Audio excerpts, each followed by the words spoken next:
Angela claimed Prince Harry appeared unhappy and drained during his appearance at the United Nations on Monday alongside Meghan Markle.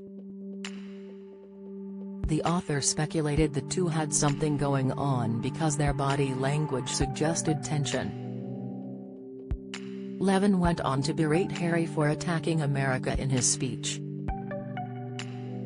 What was very interesting is that he was sitting on his seat with Meghan next door, Levin pointed out.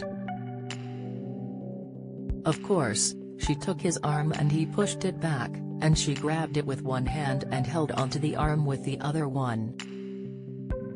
So he really couldn't move, he was trying to wriggle and he could. And I thought, what an extraordinary thing to do at the United Nations. The author went on, there's lots of photographs of it. And you look at it and you see this is not somebody showing love or anything because they didn't look at each other. She did it and he was looking over there and she was looking over here, so something was going on yesterday.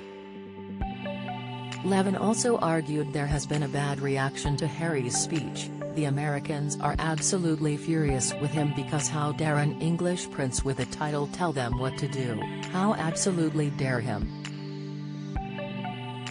There's lots of comments today about how they're absolutely furious with him. And when he talks about climate change, and the problem it is and how it eats him up and all that thing, and he was going home in a private plane. It's a sort of nonsensical hypocrisy there. But also you cannot tell a government he's very cross about the vote against abortion, but that's not his business, is it? It took very much away from the focus on Nelson Mandela. This was an annual occasion where they talk about Mandela and recognize him, and it actually ended up being an attack on the United States of America. However, he looks absolutely terrible. He looks so unhappy, so drained, and as if the world is coming to an end. She added, but I think overall, I think he's very lost, and he's trying to hold on to his mother's magic and that will give him power. Every day he thinks about her and what she would like him to do, and I think it's not a very healthy way to actually think about her, but don't try and get her to tell him what to do and when. In his speech, Harry warned of the dangers of climate change, the COVID pandemic, the war in Ukraine and abortion laws in the US. He stated, "This has been a painful year in a painful decade.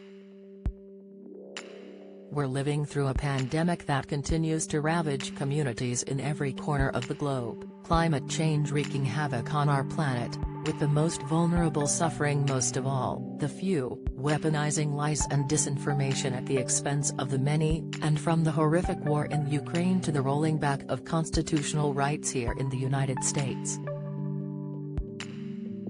GB News coverage begins at 6 a.m. daily.